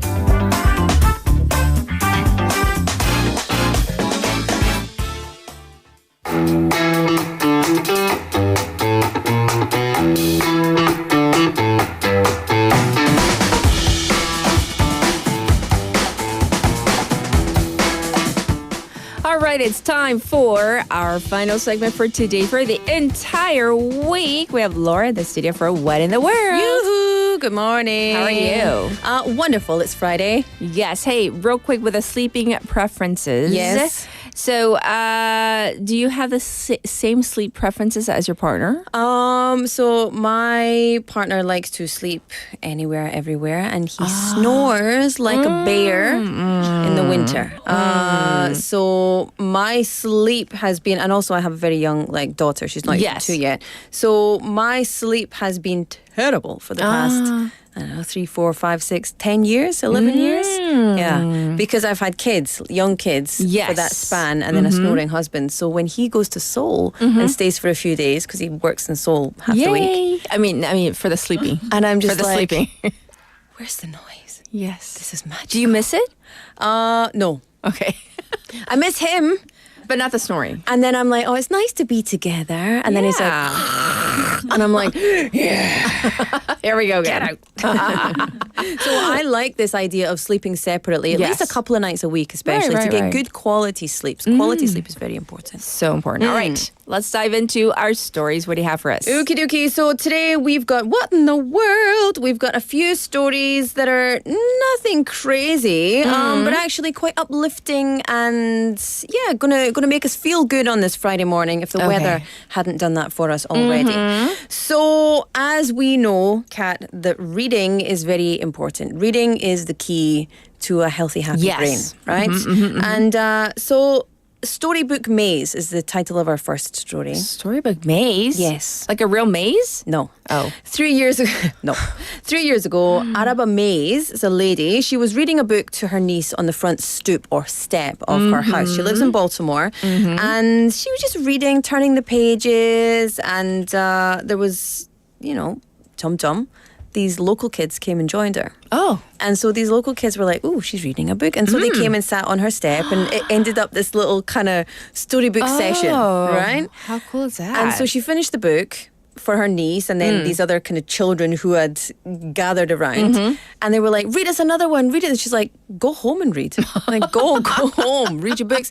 And they said, but we don't have books at home. Oh, and she was like, sad. oh, well, what? Okay, and this is how the storybook stoop sessions, or the stoop story time, as they called it, started. And so what she did, she embarked on a mission to provide access to literature for these children who were living in areas that perhaps were, they were economically not as affluent as other areas of the city. Sure. Also maybe didn't have close access to a library, didn't have access to books, basically. And so she established many initiatives. And so the first one was she had a free book vending machine. A vending machine in Love 2023. It was funded through social media popularity and support from people. So what a great idea. She's doing all these GoFundMe campaigns to help these local children with access to literature, access to education. She's also organized pop-up bookstores, and she's distributed over 7,000 books to kids who need to read and who want to learn. This is going to really change the lives of many kids. Absolutely, she is. She's changing lives on their doorsteps, because not only has she, she started off on her doorstep. Yes. But then she started going around the city and doing these story times in other places as well. Oh, do we have a visual? Do we have a visual? Yes. Oh, yeah, you can see. So there she is. Now, this image is from goodnewsnetwork.org, and you can see her there. This is Ms. Maze, and she's called Storybook Maze. She's amazing. She's amazing. I like that pun. That pun, right? I like that pun. And so she's got a GoFundMe campaign now to raise $100,000 for a book trolley, which will be like a mobile library for these disadvantaged areas for these children. Like a literal truck? Yes. Like mobile, but they have that in Busan. They have a mobile library that drives around to these areas that people, it's more difficult to access the public library system. So she's like, it's going to be a book haven on wheels. It's going to break down barriers, and it's going to give these kids who otherwise wouldn't have these access to literature and advantages that other kids have. It's going to give them a fighting chance to be on the same educational level. What a great story to kick off our segment. Let's go to the next story. Next story. Okay, have you ever lost something and you were like, oh, that's it, forever, gone. Why? And then you're like, oh, found it. I was thinking of something that I can't say on air. But yeah, go ahead. You can tell me after. You tell me after we go off air. You know, like my car keys. I'm like, where did I put my car keys? Why? And then I'm like, oh, they're there. Right?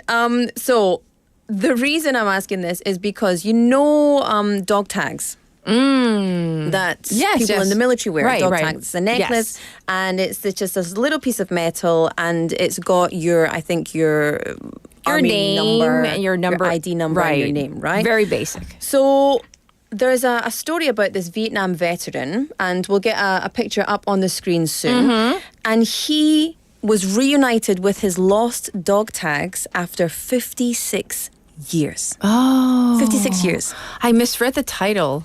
Dog. Reunited with his dog after 56 years. How old is a dog? I knew you would do that. Tag, the military tags. Yes. It's not dog, it's dog tags. Yes. So his name is Larry Morganti. He's a Vietnam War veteran, lived in Florence in South Carolina. And it was almost 6 decades ago that in a rocket attack during the Vietnam War, oh my gosh, he lost his dog tags. So of course, what happens when you're on the field when someone finds your dog tags? People assume this soldier has passed away, right? And so he served in the 311th Squadron of the Air Force as a crew chief. There we go. Yes. It's Friday. And so he was on a cargo plane, and he was serving from October. He served only a year in that in that area for just 1 year, October 67 until 68. Anyway, after the rocket attack, this dog tag ended up in the hands of a Swedish construction worker. Okay. Christopher Hansen, who got it from a friend who found it in Vietnam. Oh my gosh. And all of these things, so everything happens. Just so getting like chills, from Vietnam to this Swedish worker, and then what happened? So basically, his Vietnam friend knew that he was a really avid military memorabilia collector. So he actually looked and he thought, you know what, maybe I could find this guy. It's not that long ago. So he started searching for Morganti. And he thinks, maybe if he's still alive, I can return it to him. Ultimately, he found this place called The Vault, which is where Morganti's artwork was displayed. Okay. And so he reached out. Deborah Lane, the local manager, was like, what? Oh my Because obviously you think somebody's trying to get some money out of someone, trying to extort something. Anyway, long story short, they met up and they gave him back his dog tag from back in the day. And, he was just absolutely in disbelief. 56 years. I mean, you're after probably 5 months, you're like, it's gone. 5 minutes, gone. But what a meaningful years. thing, and so cool of Hansen to keep it and to try and actually track down this guy. Thinking maybe he's still alive, and what a beautiful story. Yes. Nice. All right, let's get to our final story. Okay, for last today. one. Okay. How many minutes? We've got 2 minutes. Okay. So when was the last time you were dating? Oh gosh, sorry. Do you not date with your roommates these days? Oh, we go on dates all the time. Okay. So when was the last time you were dating? On a real date? Dating? Yeah. Dating. I don't remember. Single and looking. 힘들죠? 생각하기가 너무 힘든데요. So it's a long time, right? Yes, Same long for time me. ago. So for anyone who's single and dating, looking for someone, how about this? Because there's a lady called Natalie Abatimarco. Okay. She's a 25-year-old content creator in the States. She lives in New York. She had a very creative approach to helping her friend find a date. Oh, how? I would hate this. I would not be her friend anymore. But she made 500 business cards with her friend's face and a QR code. That has links to all of her friends' social media.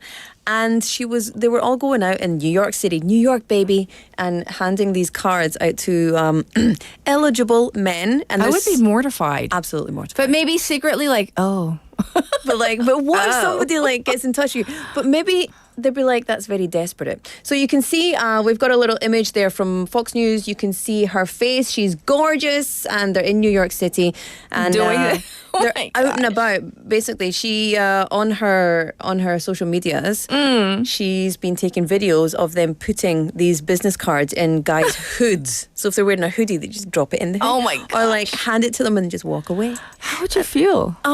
Mortified, absolutely mortified. I don't know. But maybe I don't know. Maybe Shall we it'll be ask okay? the single person? There's no. I don't think there's any single people in here. Really? I don't know. Anyway, let's 기분이 넘어갑시다. 어떨까요? 친구가 명함 만들어가지고 막 여기저기 다 뿌리고 뿌리고. Or would you be like 더 뿌려, 더 뿌려? But it'd be like, you know, the guys on the autobike. Yeah.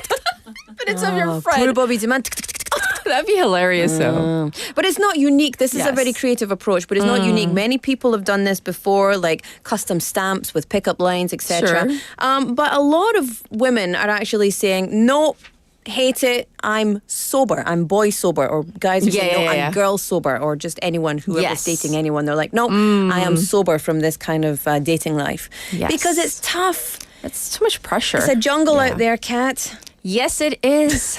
Not that I know. I don't know. Well, we're going to call it a wrap on that happy note. Yay. And we're going to call it a day. But thank you so much for bringing us 3 great stories today. We'll Thank you check very in with much. you next week. Thank you, Bye-bye. Laura. All right, everybody. It's time to wrap up for today, for the entire week, actually. And there is rain in the forecast, according to my phone. So I hope and wish you well. Morning Wave in Busan, produced by Choi Yun-jin. We have our writers Haley Seo, Annie Moon. I'm your host, Catherine. I'll be back to do it all over on Monday again. Final song for today is Back for Good by Take That. Have a good one, everybody. Bye-bye. I feel it's time. Got a picture of you beside me. Got your lipstick mark still on your coffee cup. Oh, yeah. Got a fist of pure emotion. Got a head of shattered dreams. Gotta leave it all behind now. Whatever I said, whatever I didn't mean it. I just want you back for good. Want you back, want you back, want you back for good. Whenever I'm wrong, just tell me the song and I'll sing it. You'll be right and understood. Want you back, want you back, I want you back for good. Unaware but underlined, I figured out the story. No, it wasn't good. No, but in a corner of my mind, I celebrated glory. But that was not to be. In the twist of separation, you excelled at being free. Can't you find a little room inside for me? Whatever I said, whatever I did, I didn't mean it. I just want you back for good. Want you back, want you back. See, I want you back for good. Whenever I'm wrong, just tell me the song and I'll sing it. You'll be right and understood. Want you back, want you back. I want you back for good.